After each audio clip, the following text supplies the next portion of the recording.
மணப்பெண்ணின் பிரத்யேகமான திருமணம் விவாஹா தி சென்னை சில்க்ஸ். கோவை விமான நிலையத்தில் செய்தியாளர்களை சந்தித்த தாவேக நிர்வாகி செங்கோட்டையன் தமிழக வெற்றிக் கழகத்திற்கு வாக்களிக்குமாறு பெற்றோரை குழந்தைகள் வற்புறுத்தி வருவதாக தெரிவித்தார். வெளிநாடுகளில் இருக்கின்ற தமிழர்கள் அத்தனை பேரும்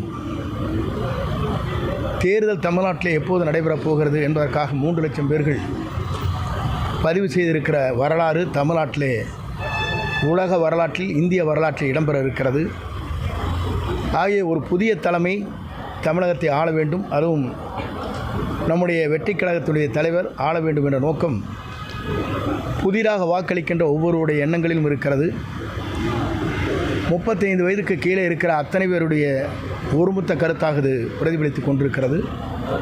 அந்த பிரதிபலிப்பின் மூலமாக நேற்றைய தினம் கூட நான் சில நிகழ்ச்சிக்கு செல்கிற போது குழந்தைகள் தங்களுடைய தாய் தந்தையிடத்தில் பெரியவரிடத்திலும் நம்முடைய வெற்றிக் கழகத்துடைய தலைவருக்கு வாக்களிக்க வேண்டும் என்று குழந்தைகள் வற்புறுத்துவதாக கூட எங்களிடத்தில் சொன்னார்கள். நான் ஏறத்தாழ நேற்று 72 நிகழ்ச்சியிலே கலந்து கொண்டேன். வெற்றி என்பது மக்கள் சக்தியால் யாராலும் தடுக்க இயலாது. அவர்தான் 2026 தமிழ்நாட்டுடைய முதலமைச்சராக வருவார். 234 அவர் வெற்றி பெறுவார் என்பதை நான் மகிழ்ச்சியோடு தெரிவித்துக் கொள்கிறேன். மணப்பெண்ணின் பிரத்யேகமான திருமணம் விவாஹா தி சென்னை சில்க்ஸ்.